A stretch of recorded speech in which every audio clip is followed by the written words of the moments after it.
ओम नमः शिवाय। जय श्री माँ पार्वती। हर हर महादेव। भक्तों, आज हम भगवान शिव के 16 सोमवार व्रत की कथा का श्रवण करने जा रहे हैं। मैं आशा करती हूँ कि आपको ये कथा अत्यंत पसंद आए, और यदि आपको यह कथा पसंद आती है तो ऐसी ही और कथाएं सुनने के लिए हमारे चैनल राधा कृष्ण कथाएं को सब्सक्राइब अवश्य करें। राधे राधे। तो चलिए बिना किसी विलंब के आज की ये कथा प्रारंभ करते हैं। जय शिव शंकर। हर हर महादेव। एक समय की बात है, महादेव जी पार्वती जी के साथ भ्रमण करते हुए मृत्युलोक में अमरावती नगरी में आए। वहाँ के राजा ने सुंदर शिव मंदिर बनवाया था। शंकर जी वहाँ रहने लगे। एक दिन माँ पार्वती जी ने शिव जी से कहा, हे नाथ, आओ आज चौरस खेलते हैं। खेल प्रारंभ हुआ। उसी समय पुजारी जी पूजा करने को आए।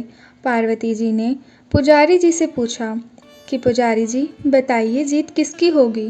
पुजारी जी ने कहा, जीत शंकर भगवान की होगी। अंत में जीत पार्वती जी की हुई। पार्वती जी ने मिथ्य भाषण के कारण पुजारी को कौड़ी होने का श्राप दे दिया। पुजारी जी कौड़ी हो गए। कुछ काल बाद अप्सराएं पूजन करने के लिए आई तो पुजारी जी के कौड़ी होने का कारण पूछा। पुजारी जी ने सब बातें बतला दी। अप्सराएं बोली, पुजारी जी तुम 16 सोमवार का व्रत करो, महादेव जी तुम्हारा कष्ट अवश्य दूर करेंगे। पुजारी ने उत्सुकता के साथ व्रत विधि पूछी। अप्सराएं बोली, सोमवार का व्रत करें। संध्याोपरांत आधा सिर गेहूं के आटे के 3 अंग बनावें और घी गुड़ दीप नैवेद्य बेलपत्र आदि से पूजन करें। बाद में 1 अंगा शिवजी को अर्पण कर शेष 2 अंगा प्रसाद समझकर विपरीत कर दें। इस विधि से 16 सोमवार व्रत कर 17वें सोमवार को पाव सेर गेहूं के आटे की बाटी का चूरमा बनाकर भोग लगाकर बांट दें। फिर सकुटुम्ब प्रसाद ग्रहण करें। ऐसा करने से शिवजी तुम्हारे मनोरथ अवश्य पूर्ण करेंगे। यह कहकर अप्सराएं स्वर्ग को चली गई। पुजारी जी यथाविधि व्रत कर रोग मुक्त हुए और पूजन करने लगे। कुछ दिन बाद जब शंकर जी पुनः पार्वती जी के साथ आए, पुजारी जी को कुशल पूर्वक देखकर पार्वती जी ने रोग मुक्त होने का कारण पूछा। पुजारी जी के कथन अनुसार पार्वती जी ने भी व्रत किया।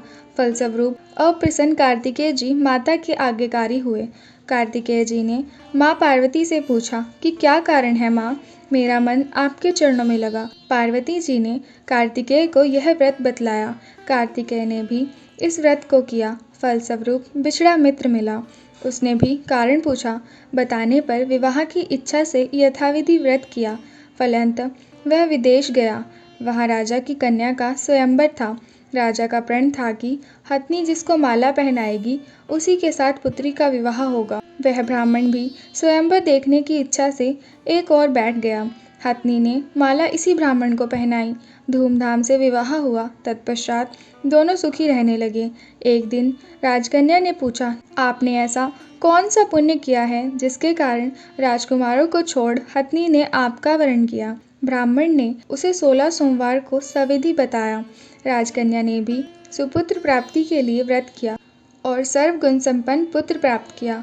और बड़ा होने पर पुत्र ने पूछा, माताजी किस पुण्य से आपको मेरी प्राप्ति हुई है। राजकन्या ने सविधि 16 सोमवार का व्रत बतलाया। पुत्र राजकामना से व्रत करने लगा। उसी समय राजा के दूतों ने आकर उसे राजकन्या के लिए वरण किया। आनंद से विवाह संपन्न हुआ। राजा का स्वर्गवास होने के बाद ब्राह्मण कुमार को राजगद्दी मिली। फिर भी वह इस व्रत को करता रहा। एक दिन उसने अपनी पत्नी से पूजन सामग्री शिवालय में ले चलने को कहा, परंतु उसने अपनी दासियों द्वारा भिजवा दी। जब राजा ने पूजन समाप्त किया तो आकाशवाणी हुई कि इस पत्नी को निकाल दे, नहीं तो यह तेरा सर्वनाश कर देगी। प्रभु की आज्ञा मान उसने रानी को निकाल दिया। रानी भाग्य को कोसती हुई नगर में एक बुढ़िया के पास गई। दीन देखकर बुढ़िया ने इसके सर पर सूत की पोटली रख बाजार में भेज दी। रास्ते में आंधी आई और पोटली उड़ गई। बुढ़िया ने उसको फटकार कर भगा दिया। वहाँ से तेली के पास पहुँची तो सब मार चटक गए। उसने भी निकाल दिया। पानी पीने नदी पर पहुंची तो नदी सूख गई। सरोवर पर पहुंची तो हाथ का स्पर्श होते ही जल में कीड़े पड़ गए। उसी जल को पीकर आराम करने जिस पेड़ के नीचे जाती वह सूख जाता। वन और सरोवर की यह दशा देख ग्वाले उसे मंदिर के गोसाई के पास ले गए। यह देखकर गोसाई जी समझ गए कि यह कुलीन अबला आपत्ति की मारी हुई है। धैर्य बांधते हुए बोले, बेटी तू यहाँ रह, किसी बात की चिंता मत कर। रानी आश्रम में रहने लगी, परंतु जिस वस्तु को हाथ लगाती उसी में कीड़े पड़ जाते। दुखी होकर गोसाई जी ने पूछा, बेटी किस देव के अपराध से तुम्हारी यह दशा हुई है? रानी ने बताया, मैं पति की आज्ञा का उल्लंघन कर महादेव के पूजन में नहीं गई। गोसाई जी ने शिवजी से प्रार्थना की। गोसाई जी बोले, बेटी तुम 16 सोमवार का व्रत करो। रानी ने सविधि व्रत संपूर्ण किया। व्रत के प्रभाव से राजा को रानी की याद आई और दूतों को उसकी खोज करने भेजा। आश्रम में रानी को देख दूतों ने आकर राजा को रानी का पता बतलाया। राजा ने जाकर गोसाई जी से कहा, महाराज यह मेरी पत्नी है। शिवजी के रुष्ट होने से मैंने इसका त्याग कर दिया था। अब शिवजी की कृपा से मैं इसे लेने आया हूँ। कृपा इसे जाने की आज्ञा दे। गोसाई जी ने आज्ञा दे दी। राजा रानी नगर में आए। नगरवासियों ने नगर सजाया और बाजे बजने लगे। मंगलोच्चारण हुआ। शिवजी की कृपा से प्रतिवर्ष 16 सोमवार व्रत को कर रानी के साथ राजा आनंद से रहने लगे। अंत में वह शिवलोक को प्राप्त हुए।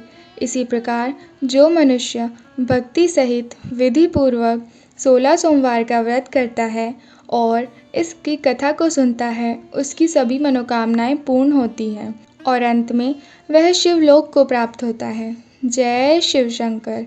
हर हर महादेव। श्री शिवाय नमस्तुभ्यम।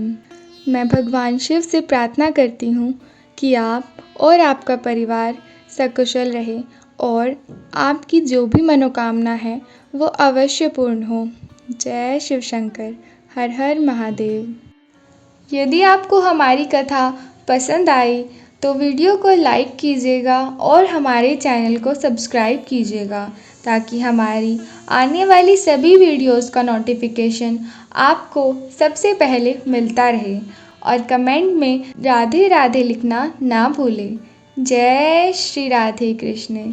जय श्रीमन नारायण। राधे राधे।